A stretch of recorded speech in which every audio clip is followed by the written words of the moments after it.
अक्टूबर 1992 की एक ठंडी रात एक छोटे से गांव में, जो अपने आप में ही एक शांत और सुखमय संसार था, एक पुरानी हवेली अपने अतीत के गलियारों में सहेजे हुए रहस्यों की गहराइयों में खोई हुई थी। यह हवेली, जिसे स्थानीय लोग रात की हवेली के नाम से जानते थे, गांव के किनारे पर खड़ी थी, जैसे एक अतीत की छाया जो समय के साथ धुंधली हो गई थी। हवेली की पुरानी दीवारें एक समय पर भव्यता से सजी हुई रही होंगी, लेकिन अब वे खंडहर में बदल चुकी थीं, मानो अतीत की यादों को अपने भीतर सहेजे हुए हों। दीवारों पर चढ़े हुए घने और अंधेरे काले निशान, जैसे तेंदुए के पंजे के निशान, हवेली के पुराने दिनों की कहानी को बयां करते थे।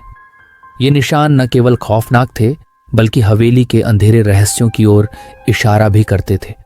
दरवाजों की लकड़ी, जो चूहों के लगातार काटने के कारण अब बिखर चुकी थी, हर बार जब हवा चलती एक क्रैकिंग की आवाज निकालती थी, मानो हवेली खुद अपने दर्द और दुख को व्यक्त कर रही हो। गांव वाले रात की हवेली से जुड़ी कहानियों को सुनकर ही सिहर उठते थे, क्योंकि हवेली में रात के समय अजीब अजीब आवाजें सुनाई देती थीं, जैसे दरवाजों के खड़कने की आवाज या कभी कभी किसी का हंसने की आवाज, जो अचानक से ठंडी हवा के साथ मिलकर एक सिहरन पैदा कर देती थी। लोग बताते थे कि हवेली के भीतर घुसने वाले लोग कभी लौटते नहीं थे और उनकी आंखें हमेशा एक गहरी भयावहता की छाया में छुपी रहती थीं।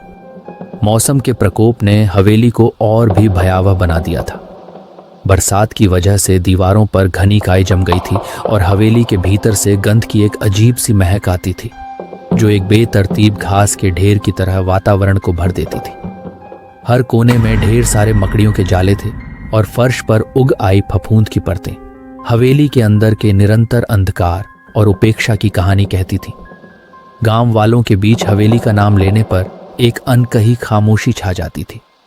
उनकी आंखों में एक अदृश्य डर होता था, जैसे हवेली का नाम लेकर वे अपने सबसे बुरे डर को बुला रहे हों। हवेली के आसपास की हवा भी जैसे उस भयावहता को महसूस करती थी और खुद को एक अनकहे रहस्य के इर्द गिर्द लपेट लेती थी, मानो यह भी जानना चाहती हो कि आखिरकार इस अंधेरे हवेली के भीतर क्या छुपा हुआ है। गांव में एक युवा लड़का अजय था, जिसे रहस्यों की खोज में गहरी रुचि थी। उसके मन में हवेली के बारे में सुनी गई कहानियां गहराई तक घर कर गई थी। अजय का दिल इस रहस्यमयी हवेली की ओर खिंचा चला जाता था और उसकी जिज्ञासा उसे हवेली की ओर ले जाने पर अडिग थी। उसने अपने दोस्तों को हवेली में रात बिताने का प्रस्ताव दिया, लेकिन वे सभी उसकी बातों को हंसी में उड़ा देते थे। उन्होंने उसकी हिम्मत और उत्साह को देखकर उसे मना कर दिया, लेकिन अजय ने ठान लिया कि वह हवेली के रहस्यों को खुद जानकर रहेगा।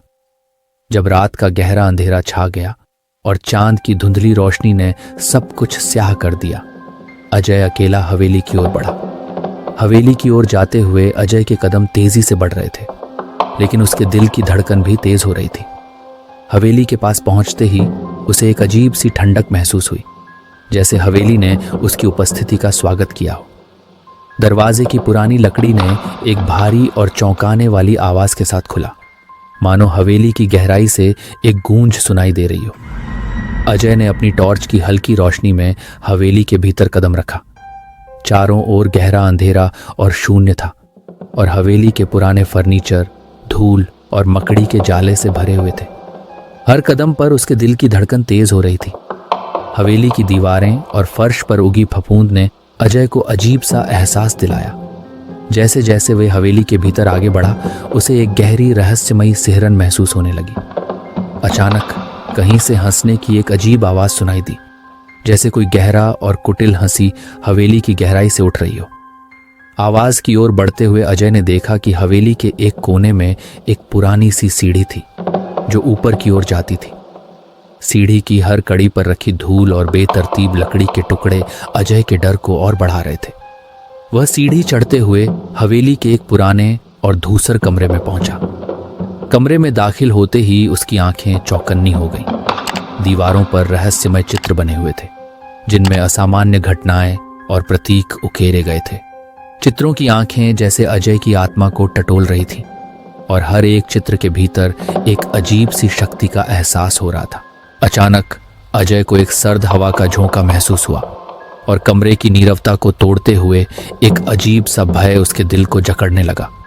उसने कमरे के कोने की ओर देखा, जहां एक पुराना और धूल भरा बिस्तर पड़ा हुआ था। बिस्तर पर एक पुराना चित्र था जिसमें एक महिला की तस्वीर थी। महिला की आंखें अजय को घूर रही थीं और उसके चेहरे पर एक अजीब सी रहस्यमयी हंसी थी। अजय ने चित्र को ध्यान से देखा और उसकी आंखें धीरे धीरे उसकी ओर देखने लगीं। अजय की आत्मा में एक गहरी सिहरन दौड़ गई और वह भय की लहरों में डूबने लगा। तभी अचानक कमरे की लाइट्स फॉल्ट होने लगीं और कमरे में एक अजीब सा साया अजय के पास आ गया। अजय ने डर के मारे अपनी आंखें बंद कर लीं और जब उसने आंखें खोलीं तो देखा कि चित्र से महिला सजीव होकर उसकी ओर बढ़ रही थी। उसकी आंखें काली और सुनसान थीं और चेहरे पर एक भयावह हंसी थी जो अजय के दिल को दहला रही थी। अजय की हिम्मत टूट गई और वह घबराहट में दौड़ने लगा। हवेली के बाहर निकलते ही उसने देखा कि हवेली के चारों ओर अजीब अंधेरे और धुंधली धुंध छा गई थी, जैसे हवेली ने अपने अंधेरे रहस्यों को छुपा लिया। अजय ने बिना देखे ही गांव की ओर भागने की कोशिश की, लेकिन जैसे जैसे वह दौड़ता गया, हवेली की भयावह हंसी उसकी ओर आती रही, जैसे हवेली उसे अपनी गहराई में खींच रही हो।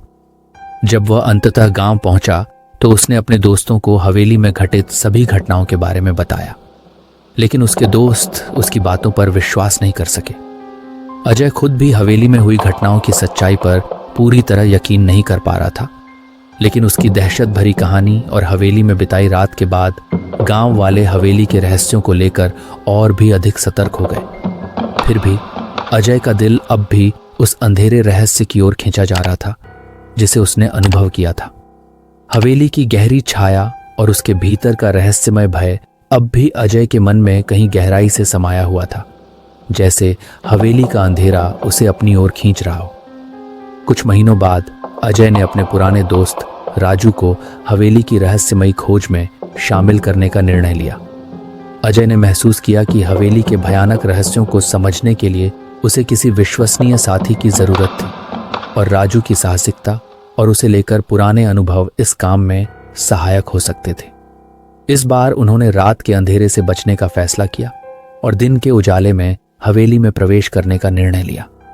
वे सोचते थे कि दिन की रोशनी में कम से कम कुछ हद तक सुरक्षा मिलेगी और अंधेरे का भय थोड़ा कम होगा। जब अजय और राजू हवेली के दरवाजे तक पहुंचे तो उनके सामने एक चौंकाने वाला दृश्य था। हवेली की दीवारों पर नए और अजीब चित्र उकेरे गए थे जो पहले कभी नहीं देखे गए थे। चित्रों में अंधेरे भयावह आकृतियां उकेरी गई थीं, जिनमें निरंतर संघर्ष, पीड़ा और अज्ञात बलों का संकेत था। ये चित्र हवेली की दारुण स्थिति और उसके भीतर के अंधेरे रहस्यों को और भी गहरा दिखा रहे थे। अजय और राजू ने हवेली के भीतर प्रवेश किया और देखा कि अंदर का वातावरण पूरी तरह से उथल पुथल था। कहीं पुराना फर्नीचर इतर बितर पड़ा था तो कहीं धूल की मोटी परतें छाई हुई थीं। हवेली के एक पुराने कमरे में पहुंचते ही उन्होंने महसूस किया कि वहां एक अजीब और अंधेरा सा एहसास है। कमरे के बीचों बीच एक पुराना गहनों का बक्सा रखा हुआ था, जिस पर एक जटिल रूप से उकेरी गई मंत्रित गहना से ढकी हुई चादर ढकी हुई थी। अजय ने बक्से को खोलने का निर्णय लिया, लेकिन जैसे ही उसने ढक्कन खोला, एक ठंडी और बर्फीली हवा का झोंका आया। बक्से से एक काले रंग की धुंध बाहर निकलने लगी और उस धुंध में एक रहस्यमय चेहरा उभरने लगा। यह चेहरा उसी जादूगरनी का था जिसकी कहानी गांव में दबी हुई थी और जिसके बारे में लोग केवल फुसफुसाते थे। चेहरा धीरे धीरे स्पष्ट हो रहा था और उसके हंसते हुए मुखड़े पर एक भयानक और दुष्ट हंसी थी जो अजय और राजू के दिलों में सिहरन पैदा कर रही थी। राजू की मदद से अजय ने बक्से को बंद किया, लेकिन इसके बाद हवा में एक अदृश्य शक्ति ने उनका पीछा किया। हवेली के बाहर आते ही अजय और राजू ने महसूस किया कि हवेली के चारों ओर एक डरावनी ऊर्जा छाई हुई थी, जैसे हवेली का अंधेरा रहस्य अब उनकी आत्माओं को छूने की कोशिश कर रहा हो।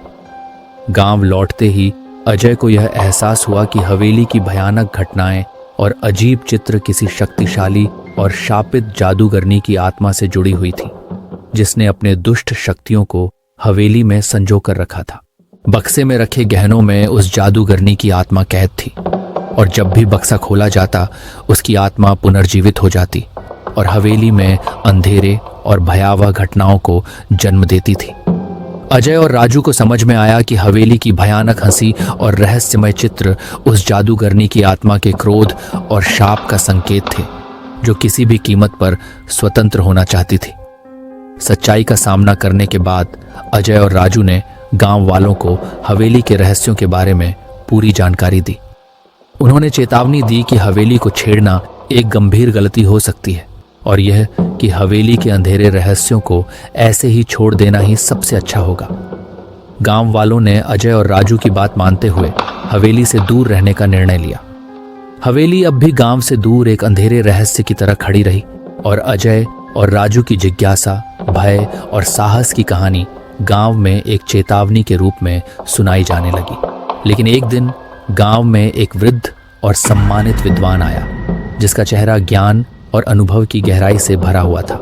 गांव वाले उसकी उपस्थिति से प्रभावित हुए और जब उसने हवेली के अंधेरे इतिहास को जाना तो उसने अपने ज्ञान की रोशनी में एक चौंकाने वाली जानकारी साझा की।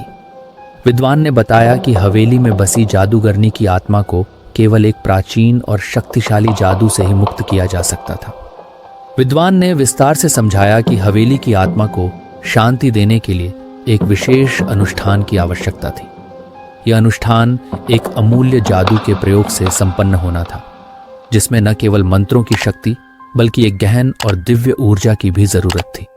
इस जादू को सही ढंग से संपन्न करने के लिए हवेली में लौटना और आवश्यक तैयारी करना अनिवार्य था। अजय और राजू ने इस सूचना को गांव वालों के सामने रखा।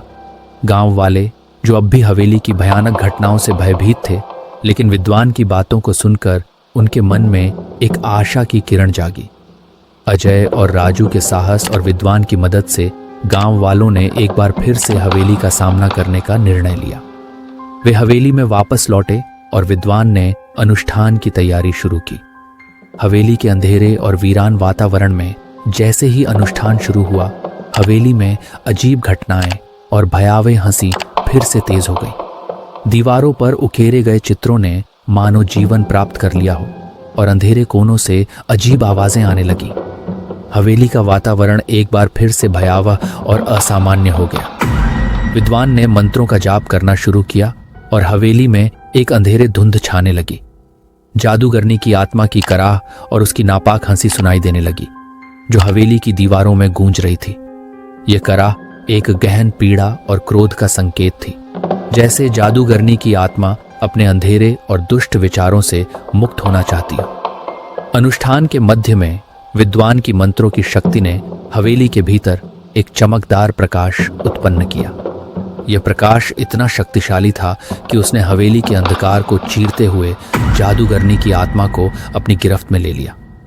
जादूगरनी की आत्मा ने अंतिम बार एक भयंकर विरोध किया, लेकिन अंततः वह प्रकाश में समाहित हो गई और हवेली से मुक्त हो गई।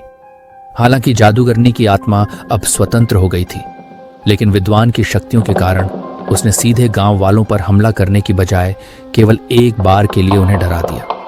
यह अंतिम आतंक का एक संकेत था, जो हवेली की संपूर्ण भयावहता को दर्शाता था।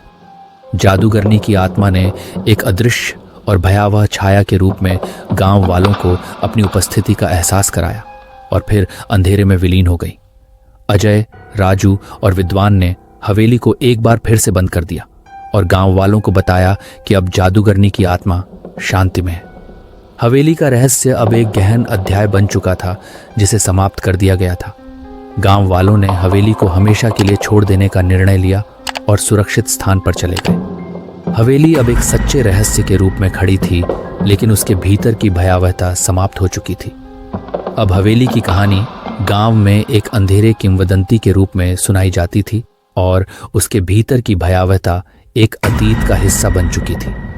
अगर आपको यह कहानी पसंद आई हो तो कृपया इस वीडियो को लाइक करें और हमारे चैनल को सब्सक्राइब करना न भूलें। ऐसा करने से आप हमारी अगली इंटरेस्टिंग और रोमांचक हॉरर कहानियों के बारे में सबसे पहले जान पाएंगे। आपकी सपोर्ट से हमें और भी बेहतरीन कंटेंट बनाने की प्रेरणा मिलती है। धन्यवाद।